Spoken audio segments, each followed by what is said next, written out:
Hello students, जैसा आप देख पा रहे होंगे आज का video valence electrons and valency पे आधारित है।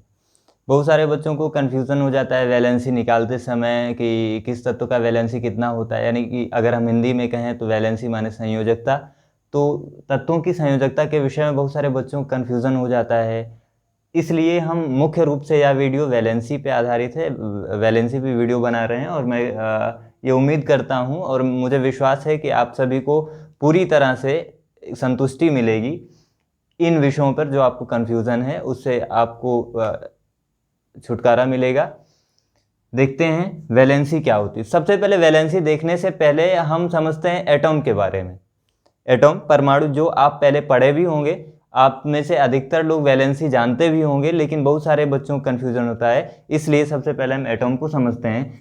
एटॉम समझने का तात्पर्य एटॉम की संरचना क्या होती है, परमाणु कैसा होता है। तो आपको पता है परमाणु की संरचना आप देख सकते हैं।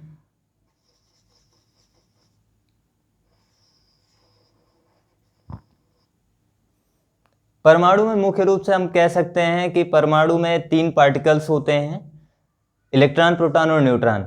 अब इलेक्ट्रॉन, प्रोटॉन और न्यूट्रॉन की स्थिति क्या होती है किसी भी परमाणु में। प्रोटॉन और न्यूट्रॉन परमाणु के नाभिक में होते हैं, केंद्र में होते हैं, बीच में होते हैं, और इलेक्ट्रॉन उसके बाहर चक्कर लगाता रहता है। जैसे आप देख पा रहे होंगे, अगर हम इस गोले में इस बीच वाले मध्य भाग में जो ये बड़ा गोला हम बना रहे हैं, इसको अगर हम नाभिक मान लें और इसके किनारे जो एक मैंने सर्किल बनाया हुआ है, इसको हम इलेक्ट्रॉन का पथ मान लें, जिसको हम कक्षक बोल सकते हैं, कक्षा बोलते हैं।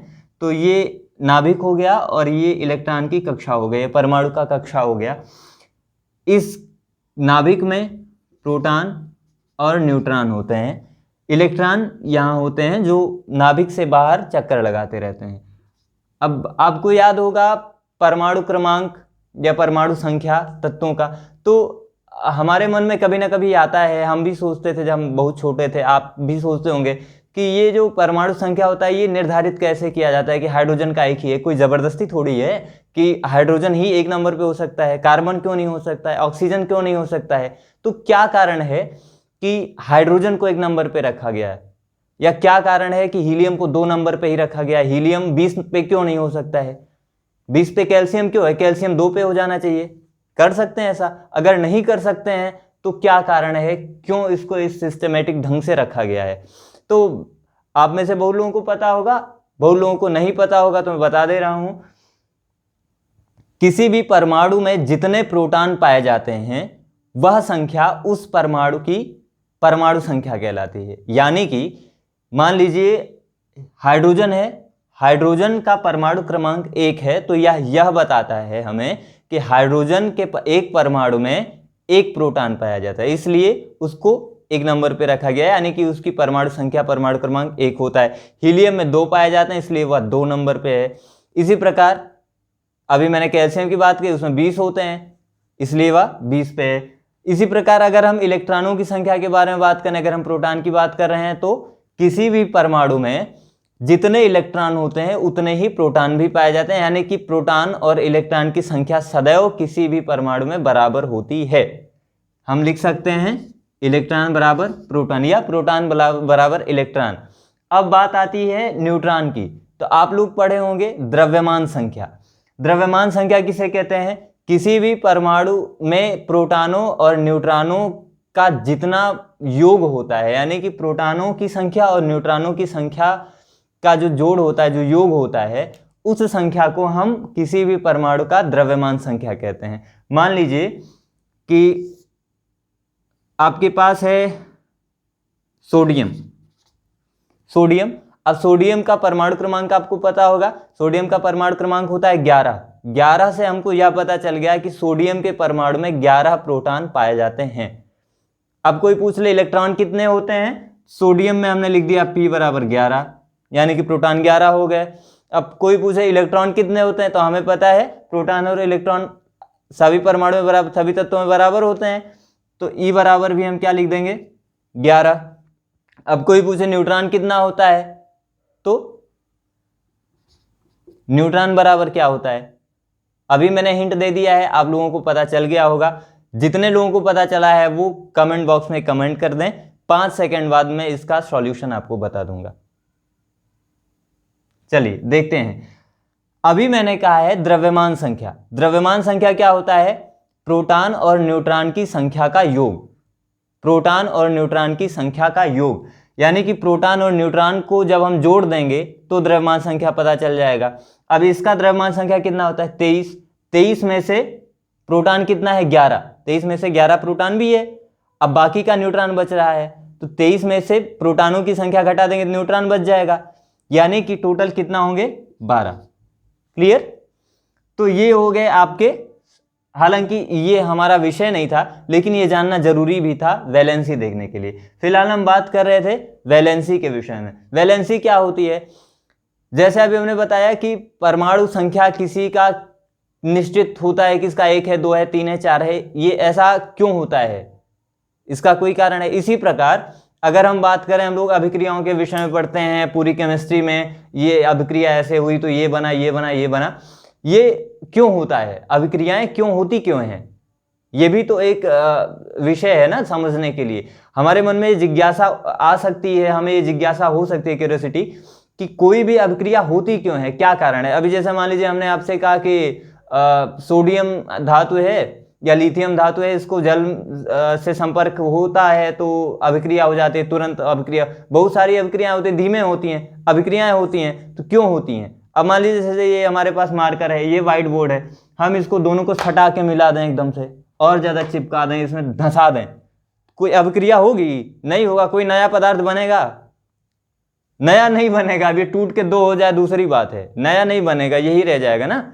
तो ये अभिक्रिया क्यों नहीं कर रहा है? कुछ चीज़ें अभिक्रिया कर रही हैं, कुछ नहीं कर रहे हैं। जैसे हम खड़े हैं जमीन पर, काहे नहीं अभिक्रिया होकर कुछ नया बन जा रहा है, हम खत्म हो जा रहे हैं? कुछ तो होना चाहिए। क्या कारण है? तो इसका कारण यह होता है, आप जानते हैं, मैंने अभी आपको बताया भी, नाभिक, प्रोटॉन और न्यूट्रॉन है इसमें। नाभिक के बाहर, सॉरी, प्रोटॉन और न्यूट्रॉन, हाँ, नाभिक के बाहर इलेक्ट्रॉन होते हैं और कई सारी कक्षाओं में होते हैं। जैसा आपने पढ़ा होगा KLMN, नहीं पढ़े तो आगे पढ़ेंगे। तो कई सारी कक्षाएं होती हैं। इसमें निश्चित है कि पहली कक्षा में 2 हो सकते हैं, दूसरे में 8 हो सकते हैं, फिर 18, फिर 32, उसके आगे सभी में 32, 32, 32 ऐसे। ठीक, तो मान लेते हैं ये सोडियम का ही हम उदाहरण लेते हैं। सोडियम है, अब पहली कक्षा में 2 इलेक्ट्रॉन, सोडियम में इलेक्ट्रॉन कितने होते हैं? 11। तो इसमें मान लीजिए हमने 2 इलेक्ट्रॉन बना दिए, एक यहाँ एक यहाँ। उसके बाद दूसरी कक्षा आएगी, दूसरी में 8 हो सकता है, तो यहाँ भी हम बना दें 1, 2, 3, 4, 5, 6, 7 और ये 8। 8 हो गया, 8 2 10 हो गया, एक बच रहा है तो वो तीसरी कक्षा में चला जाएगा यहां पे। अब अभिक्रिया क्यों होती है, हम इस पे बात कर रहे थे। तो अभिक्रियाएं ये होती हैं कि किसी भी परमाणु के अंतिम कक्षा में जितने इलेक्ट्रॉन होते हैं वह चाहते हैं कि हम फुलफिल हो जाएं, भर जाएं, पूर्ण हो जाएं। तो पूर्ण कैसे हो जाएंगे?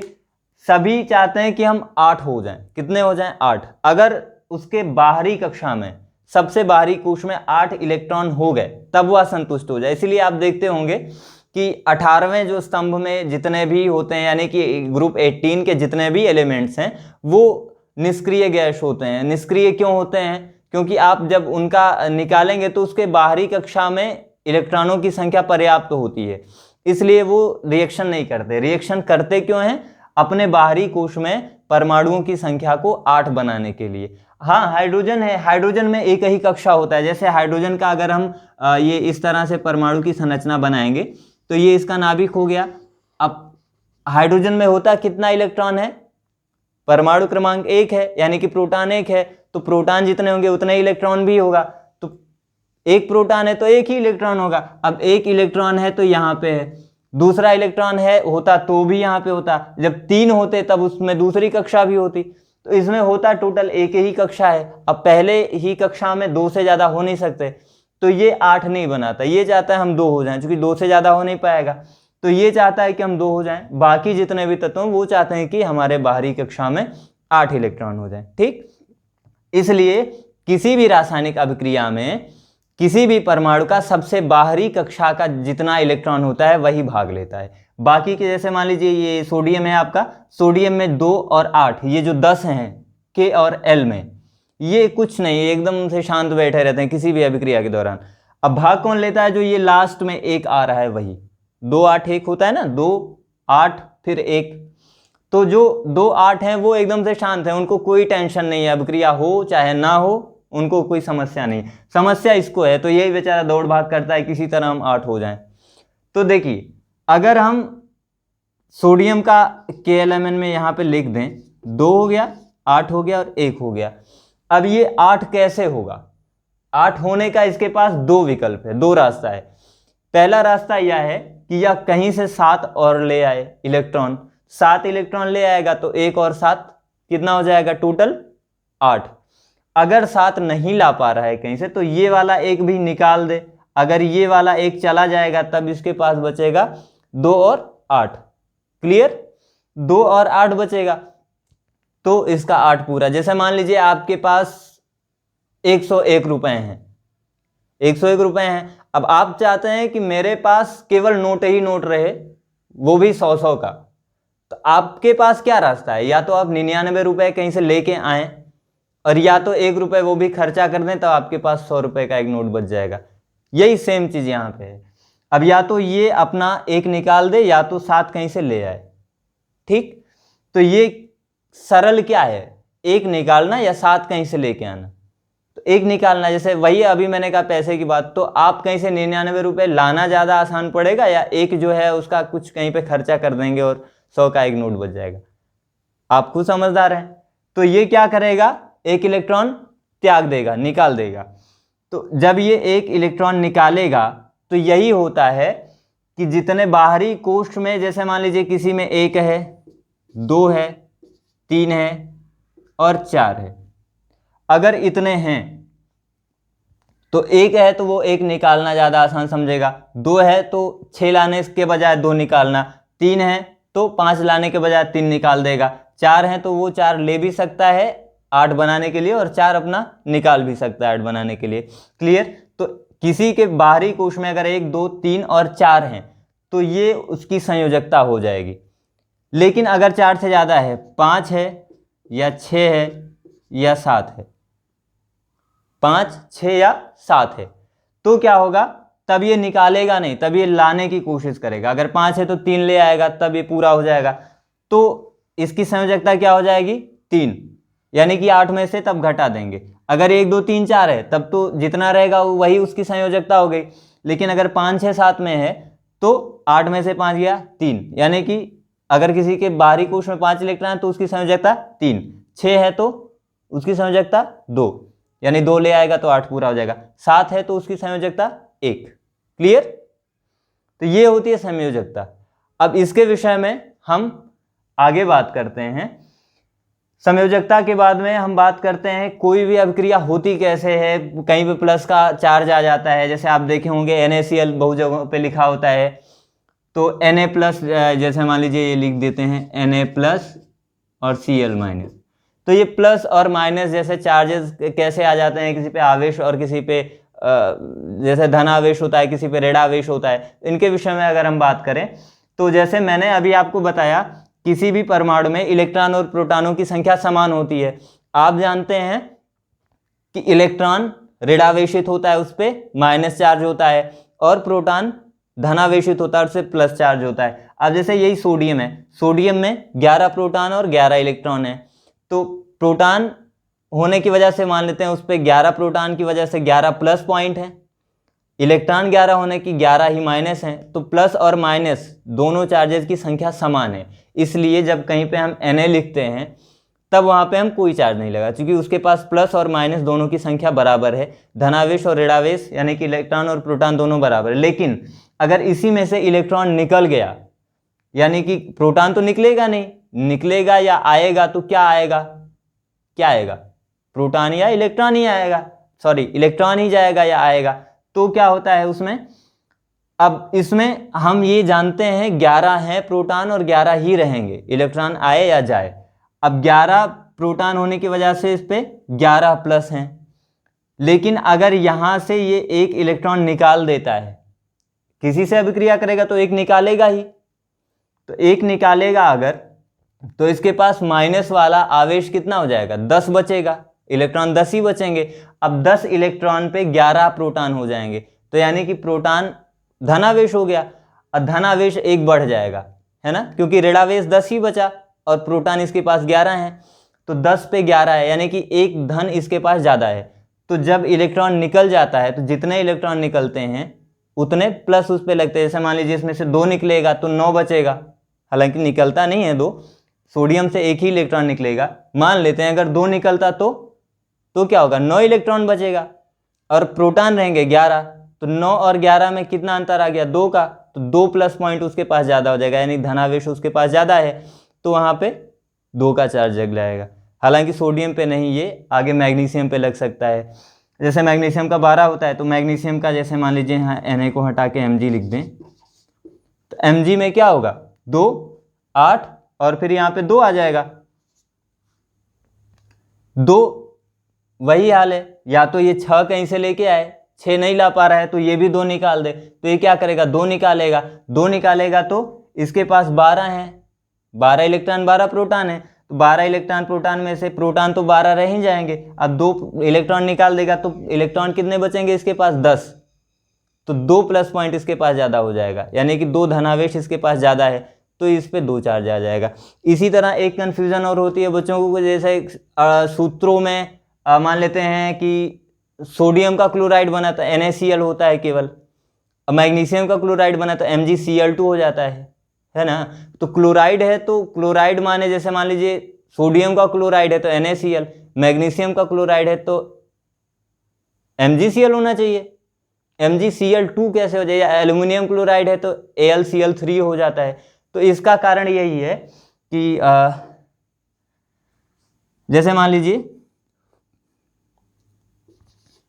ये सोडियम है, सोडियम कितने इलेक्ट्रॉन भाग लेंगे, इसमें 1 इलेक्ट्रॉन, बाहरी कोश में कितने होते हैं सोडियम के, 1 इलेक्ट्रॉन होता है, तो वही 1 इलेक्ट्रॉन भाग लेगा। ये यहाँ पे हम 1 इलेक्ट्रॉन Na के बगल में बना दिए।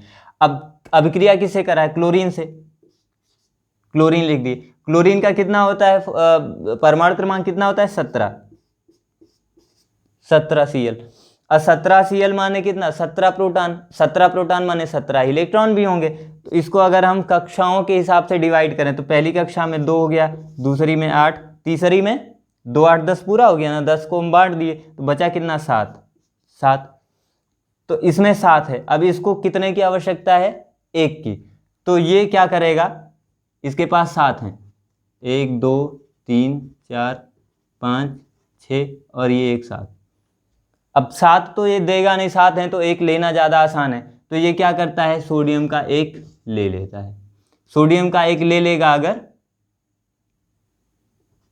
ये मान लीजिए, हाँ ये इलेक्ट्रॉन यहाँ पे आ गया, सोडियम का 1 ले लिया तो इसके पास 8 हो गया, सोडियम ने 1 दे दिया तो इसके पास 2, 8 बचा। क्लियर, दोनों का अष्टक पूरा हो गया। अब देखो इसके पास 17 इलेक्ट्रॉन 17 प्रोटॉन थे, लेकिन अभिक्रिया के बाद 18 इलेक्ट्रॉन हो गए और प्रोटॉन कितने हो गए, 17, तो इलेक्ट्रॉन 1 बढ़ गया, इलेक्ट्रॉन 1 बढ़ा मतलब 1 माइनस बढ़ गया, तो Cl पे माइनस आ जाता है, Na से 1 निकला है इसलिए उस पे प्लस आ जाता है, तो इसलिए इस तरह लिखते हैं इसको Na प्लस और Cl माइनस।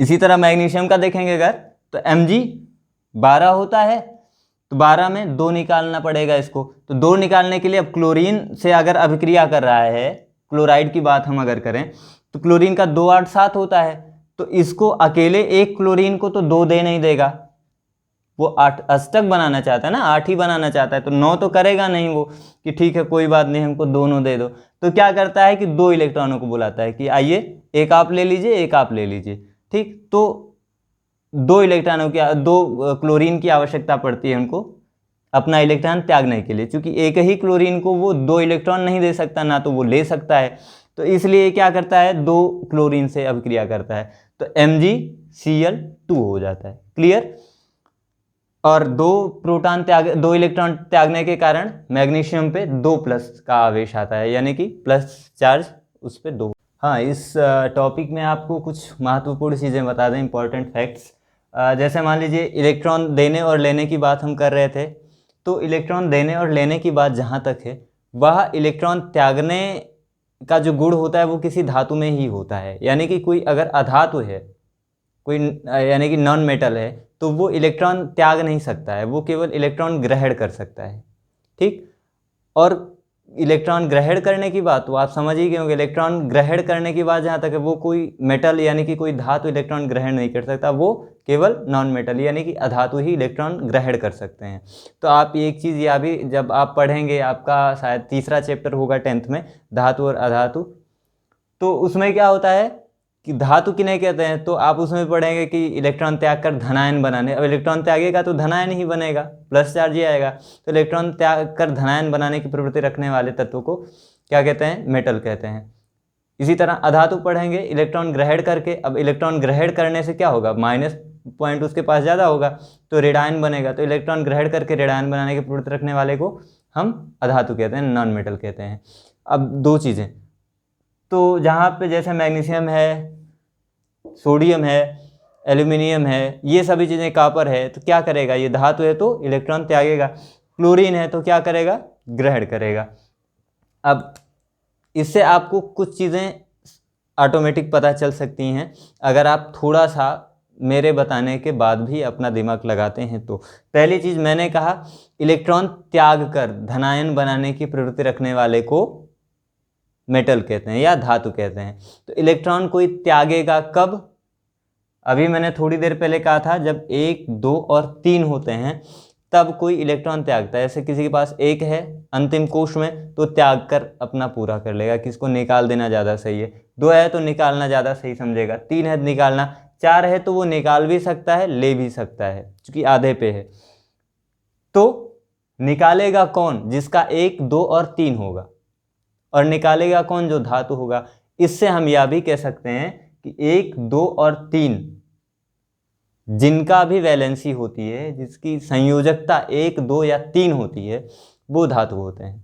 जिनकी संयोजकता 4 होती है उसमें धातु और अधातु दोनों के गुण होते हैं। 5, 6 और 7 वाले क्या करेंगे, ग्रहण करेंगे किसी से। अगर किसी का 5 है तो वो 3 लेना ज़्यादा सही समझेगा, 6 है तो 2 लेना ज़्यादा सही समझेगा, 7 है तो 1 लेना ज़्यादा सही समझेगा। तो क्या होता है, ये सब क्या करते हैं, ग्रहण करते हैं, और अधातु भी ग्रहण करते हैं। तो 5, 6 और 7 अगर किसी की वैलेंसी है, किसी की संयोजकता 5, 6 और 7 है, तो वो क्या होगा, अधातु होगा। इस तरह आप किसी भी तत्व की वैलेंसी निकालकर वो धातु है कि अधातु यह पता कर सकते हैं। ठीक। रही बात वैलेंस इलेक्ट्रॉन, शायद हम आपको अभी तक नहीं बताए हैं, तो किसी भी परमाणु के बाहरी कोश में जितने इलेक्ट्रॉन होते हैं वो वैलेंस इलेक्ट्रॉन कहलाते हैं, यानी कि संयोजी इलेक्ट्रॉन कहलाते हैं। ठीक।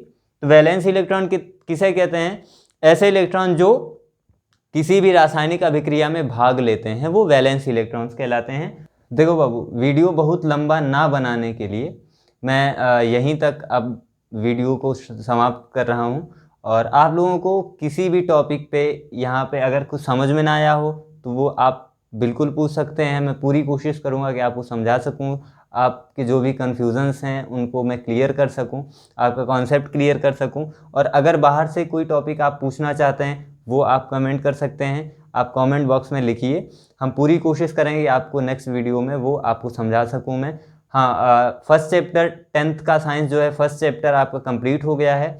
उसके बाद में कुछ चीज़ें हैं जैसे प्लस माइनस, अभी आपका सेकंड चैप्टर है अम्ल क्षार वगैरह, तो उसमें आयंस बनते हैं, उनमें प्लस माइनस का आवेश आता है। और बहुत से बच्चों को जानकारी चाहिए थे वैलेंसी के बारे में, जो पर्सनली फ़ोन करके मैसेज करके व्हाट्सएप वगैरह पे पूछ रहे थे, तो हमने सोचा पहले वैलेंसी पढ़ा दें, आप लोगों को समझ में आ जाएगा कहाँ पर प्लस चार्ज होता है, माइनस चार्ज क्या होता है, कैसे आयन बनते हैं। तो इसलिए यह वीडियो मैं अभी फ़िलहाल के लिए बना रहा हूँ आप लोगों के लिए। नेक्स्ट वीडियो आप लोगों के ऊपर होगी, और हाँ, आपको मैं कोशिश करूँगा कल तक आपका सेकंड चैप्टर में आपको दे सकूँ। इसी के साथ जय हिंद, जय भारत।